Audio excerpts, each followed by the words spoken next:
ജയ് മാതാ.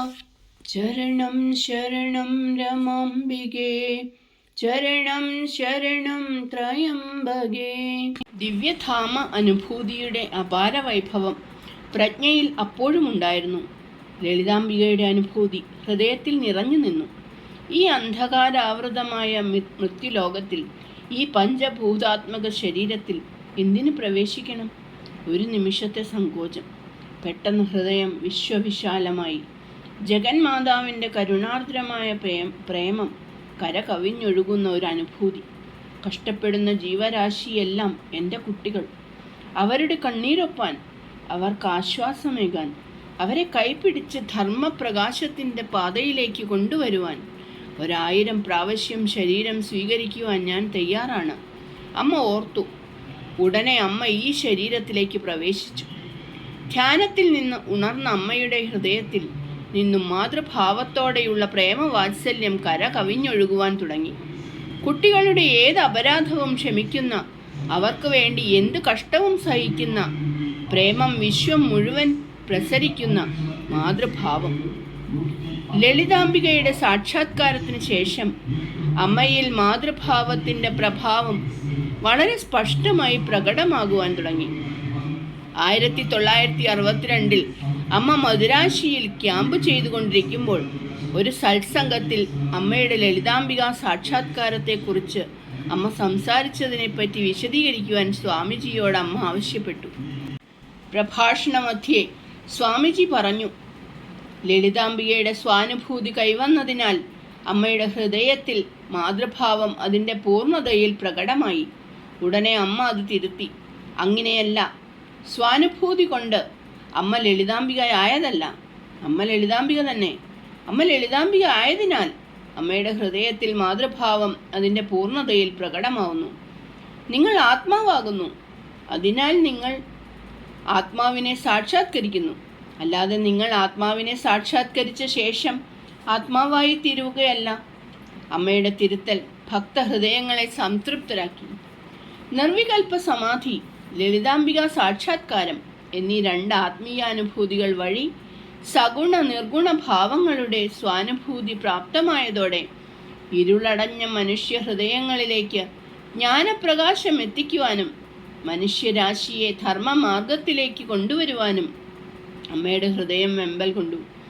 എന്നാൽ സ്വധർമ്മ പീഠത്തിൽ ഇരുന്നു കൊണ്ട് വേണം ഈശ്വര സേവനം. ഗൃഹത്തിലിരുന്നു കൊണ്ട് എങ്ങനെ ആത്മീയ ശിഖരത്തിലെത്താം എന്നാണ് അമ്മ ഉദ്ബോധിപ്പിക്കുന്നത്. ഗൃഹം തന്നെ സ്വർഗം എന്ന മുഖ്യ സന്ദേശമാണ് അമ്മ ലോകത്തിന് നൽകിയത്. സ്വധർമ്മത്തെ അമ്മ ഒരിക്കലും കൈവിട്ടിട്ടില്ല.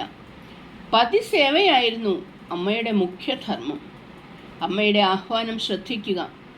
കുട്ടികളെ, കുടുംബജീവിതം ബന്ധനമാണെന്നും അതുതന്നെയാണ് സംസാരമെന്നും സന്യാസിമാർ വിശ്വസിക്കുന്നു. അവർ കുടുംബം ത്യജിച്ചവരാണല്ലോ.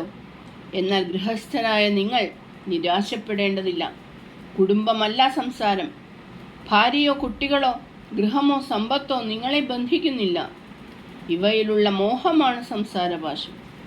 ഈ മോഹപാശത്തെ ഛേദിക്കുവാൻ ഈശ്വരനിൽ ശരണമടയുക. നാമസാധനയിൽ കൂടി ഭക്തി വളർത്തിയെടുക്കുക. ഭക്തി നിങ്ങൾക്ക് ജ്ഞാനദൃഷ്ടി തുറന്നു തരും. ഗുരുകൃപയ്ക്ക് പാത്രീഭവിക്കുക. നിങ്ങളുടെ ആത്മോദ്ധാരണത്തിനായി ഈശ്വരൻ സജ്ജമാക്കി തന്ന ധർമ്മക്ഷേത്രമാണ് ഗൃഹം എന്ന് കരുതുക. ധർമ്മത്തിൽ ഉറച്ചു നിൽക്കുക. കർമ്മശുദ്ധിയും ഭാവശുദ്ധിയും കൈവരിക്കുക. ധർമാധിഷ്ഠിതവും ഈശ്വരാർപ്പിതവുമായി കർമ്മം ചെയ്യുക. ഗൃഹം സ്വർഗമായി പരിശോഭിക്കും. പിന്നെ സംസാരമില്ല, ബന്ധനമില്ല. പിൽക്കാലത്തൊരിക്കൽ തിരുവനന്തപുരത്തെ ഭക്തസമൂഹം അമ്മയുടെ സന്ദർശന പരിപാടി സംഘടിപ്പിച്ചു. അവർ നോട്ടീസ് തയ്യാറാക്കി ധാരാളം വിശിഷ്ട അതിഥികളെ ക്ഷണിക്കുകയും അമ്മയുടെ സന്ദർശനത്തിനെക്കുറിച്ച് ധാരാളം പ്രചരണം നടത്തുകയും ചെയ്തു. അപ്പോഴതാ അവർക്ക് അമ്മയുടെ സന്ദേശം, ഭഗവാന് സുഖമില്ല, അതിനാൽ പരിപാടി റദ്ദു ചെയ്യുക എന്ന് പറഞ്ഞുകൊണ്ട് സംഘാടകർ തലശ്ശേരിയിൽ അമ്മയുടെ അടുത്തെത്തി. 10,000-ഓളം വരുന്ന ഭക്തജനങ്ങളെയും പൗരപ്രധാനികളെയും ക്ഷണിച്ചു കഴിഞ്ഞുവെന്നും അതിനാൽ അമ്മ പരിപാടി റദ്ദു ചെയ്യരുതെന്നും അവർ അപേക്ഷിച്ചു. പക്ഷെ അമ്മയ്ക്ക് ഭഗവാന്റെ കാര്യമായിരുന്നു വലുത്, പത്നിയുടെ ധർമ്മം. അതിലമ്മ ഉറച്ചു നിന്നു. അവിടെ ധാരാളം പേർ, ഇവിടെ ഭഗവാൻ ഒരാൾ. ഇത് കണക്കുകളിൽ. അമ്മ പറഞ്ഞു, എനിക്ക് പതിസേവ കഴിഞ്ഞേ ലോകോദ്ധാരണം പോലുമുള്ളൂ. ലോകത്തിൻ്റെ വിദൂരമായ കോണുകളിൽ പോലും ഈ ധർമ്മശക്തിയുടെ അമൃത കിരണങ്ങൾ വ്യാപിക്കും. നിങ്ങൾ കുട്ടികൾക്ക് ധർമ്മത്തിൻ്റെ പൊരുൾ അറിയുകയില്ല. വന്നവർ നിരാശരായി തിരിച്ചുപോയി. എങ്കിലും പ്രാർത്ഥന തുടർന്നു. ഭാഗ്യമെന്ന് പറയട്ടെ, ഭഗവാന്റെ അസുഖം പെട്ടെന്ന് ഭേദമായി. അദ്ദേഹത്തിൻ്റെ നിർബന്ധത്താൽ അമ്മ പരിപാടിയിൽ പങ്കെടുത്തു. ആധികാരിക ദീക്ഷയ്ക്കായി തന്നെ സമീപിച്ച തലശ്ശേരിയിലെ ഒരു സ്ത്രീക്ക് അമ്മ ആദ്യമായി മഹാവാക്യ ദീക്ഷ നൽകി അനുഗ്രഹിച്ചു. അതൊരു ദീക്ഷാ പരമ്പരയുടെ തുടക്കമായിരുന്നു. ഒരു സ്ത്രീക്ക് ഉപദേശം നൽകിയതോടെ അമ്മയിൽ ഗുരു എന്ന മഹത്തായ ഉത്തരവാദിത്വം വന്നു. ശ്രദ്ധാലുവായ ഗുരുഭക്തനെ നയിക്കുക എന്നത് പ്രയാസമുള്ള കാര്യമല്ല.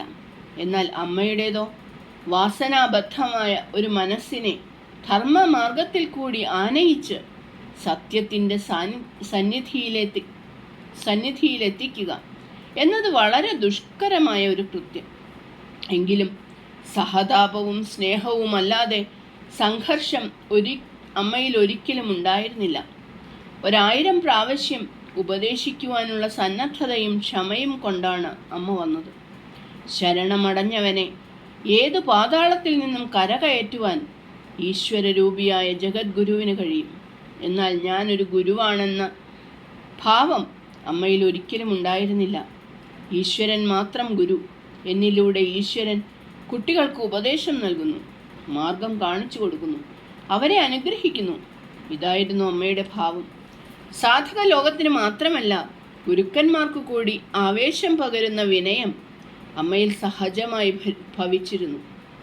ഈശ്വര സാക്ഷാത്കാരത്തിന് ശേഷം അമ്മയുടെ സാന്നിധ്യം തേടിക്കൊണ്ട് സംസാര തത്തരായ തലശ്ശേരിയിലെ ചുറ്റുപാടുമുള്ള പാവപ്പെട്ട സ്ത്രീകൾ അമ്മയുടെ ഗൃഹത്തിലേക്ക് വരുവാൻ തുടങ്ങി. ഉറങ്ങിക്കിടക്കുന്ന മനസ്സിനെ തട്ടിയുണർത്തുന്ന ആവേശം അവർക്ക് അമ്മയുടെ സന്നിധിയിൽ ലഭ്യമായി. തങ്ങളുടെ തെറ്റുകൾ, കുറ്റങ്ങൾ, ദൗർബല്യങ്ങൾ എന്നിവ അവർക്ക് വ്യക്തമായി അറിയുവാൻ കഴിഞ്ഞു.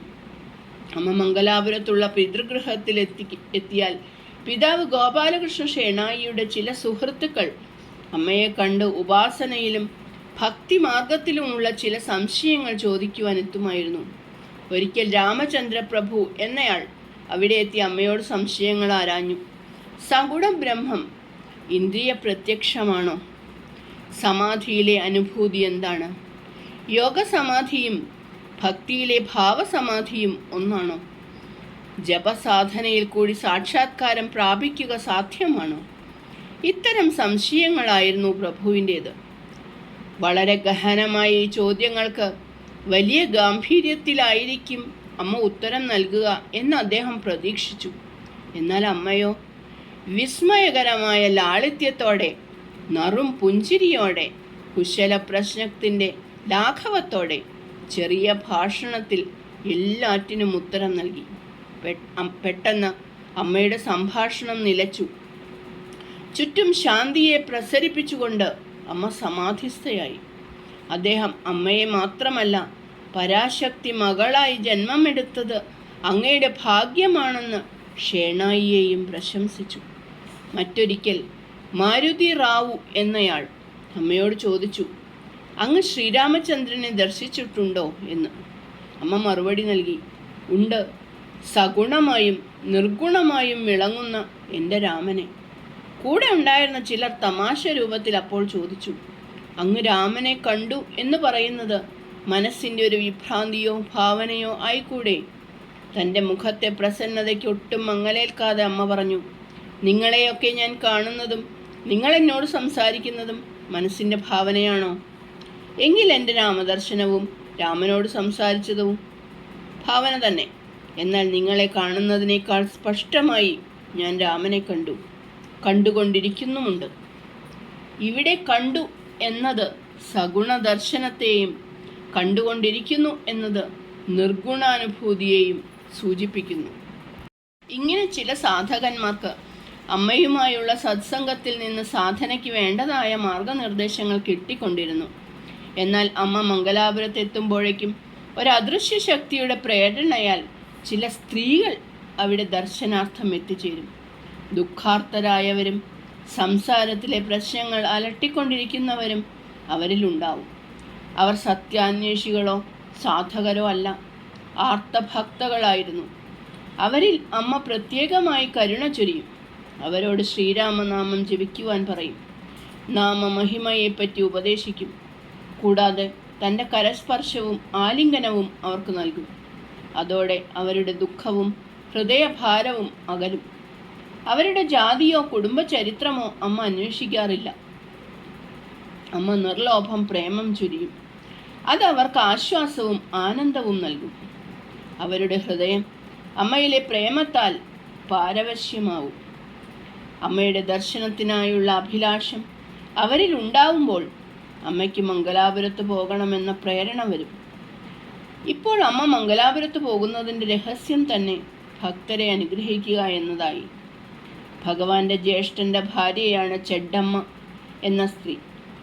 ഭർത്താവിൻ്റെ മരണശേഷം മനസ്സിൻ്റെ സമനില തെറ്റിയ അവർ ഭഗവാന്റെ വീട്ടിലായിരുന്നു താമസിച്ചിരുന്നത്. ഭഗവാന് ജ്യേഷ്ഠത്തി അമ്മയോട് വലിയ ബഹുമാനമായിരുന്നു. അനുജനായ കൃഷ്ണഭഗത് ചെഡ്ഡമ്മയ്ക്ക് പ്രസിദ്ധരായ പല ആയുർവേദ വൈദ്യന്മാരെയും അതിനുശേഷം അലോപ്പതി ഡോക്ടർമാരെയും കാണിച്ച് ചികിത്സ തുടങ്ങി. മരുന്നുകൾക്ക് അവരുടെ പ്രാരാബ്ധഗതിയെ മാറ്റിമറിക്കുവാൻ കഴിഞ്ഞില്ല. ആ കാലത്താണ് അമ്മ കുലവധുവായി ആ വീട്ടിലെത്തുന്നത്.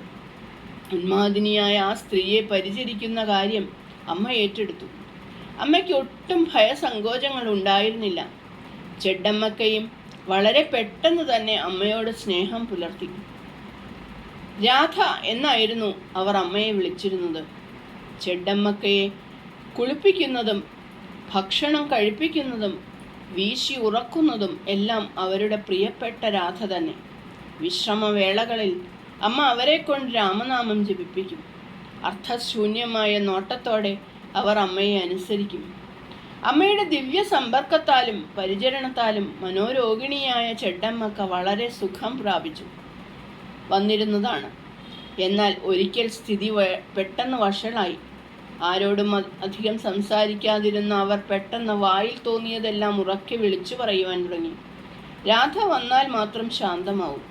എന്നാൽ അമ്മയ്ക്ക് ഗൃഹത്തിലെ മറ്റു ജോലികളും ശ്രദ്ധിക്കണ്ടേ. ചെഡ്ഡമ്മക്ക് ഒരു ഭക്ഷണവും കഴിക്കാതെയായി. അമ്മ സ്നേഹത്തോടെ തലോടിക്കൊണ്ടും നാമം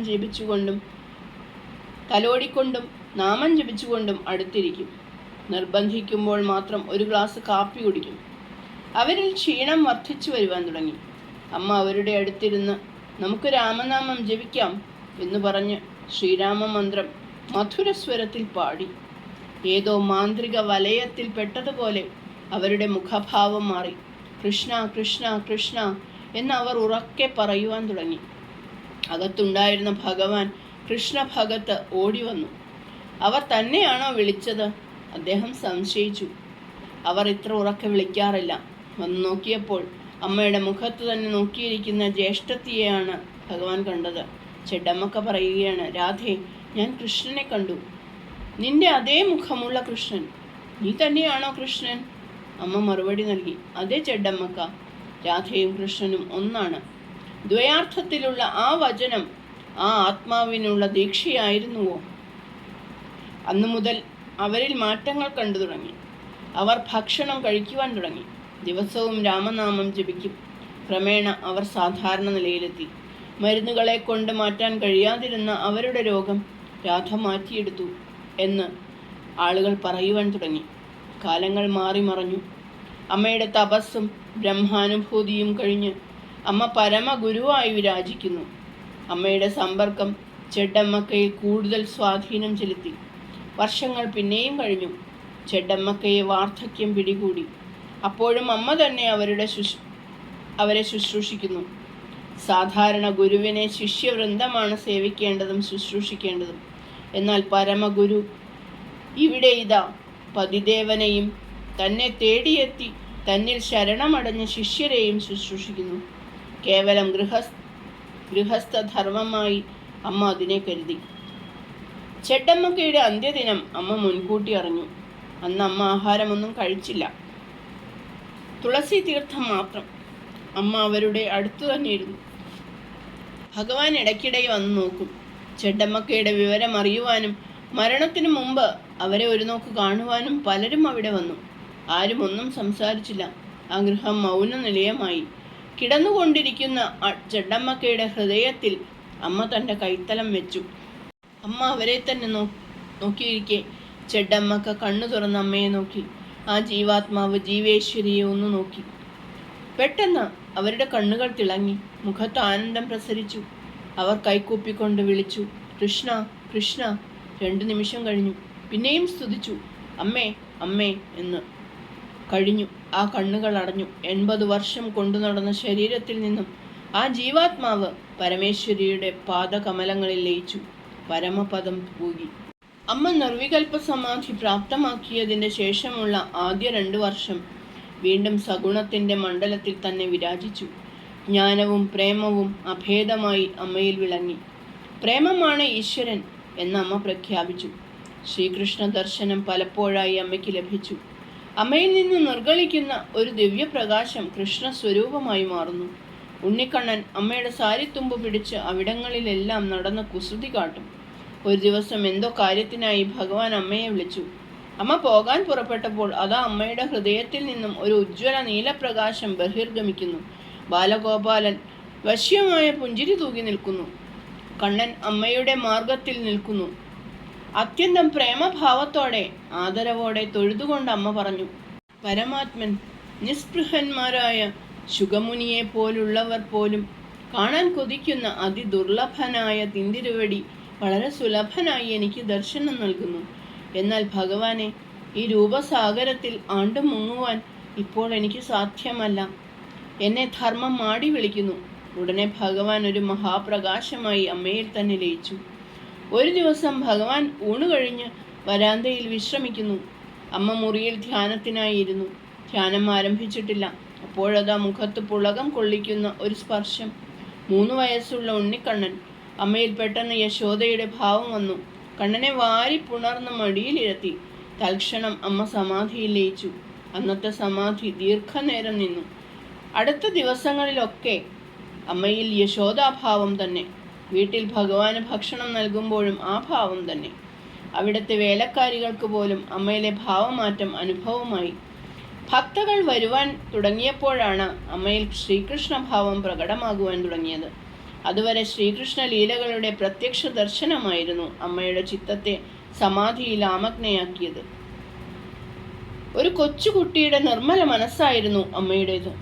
എല്ലാ സ്ത്രീകളും തന്നെപ്പോലെ ഭർത്താവിനെ ആരാധിക്കുകയും സേവിക്കുകയും ചെയ്യുന്നവരാണെന്നായിരുന്നു ആദ്യകാലത്ത് അമ്മ കരുതിയിരുന്നത്. അമ്മയുടെ ഗൃഹത്തിൽ വന്നിരുന്ന ചില സ്ത്രീകൾ പരസ്പരം തങ്ങളുടെ ഭർത്താക്കന്മാരെ പറ്റി കുറ്റം പറയുന്നത് അമ്മ കേൾക്കുവാനിടയായി. അമ്മ അവരോട് ചോദിച്ചു, അദ്ദേഹം നിങ്ങളുടെ ദൈവമല്ലേ? ദൈവത്തെപ്പറ്റി ഇങ്ങനെ നിന്ദിച്ച് സംസാരിക്കാമോ എന്ന്. സ്ത്രീകൾ പരസ്പരം നോക്കി ചിരിച്ചു.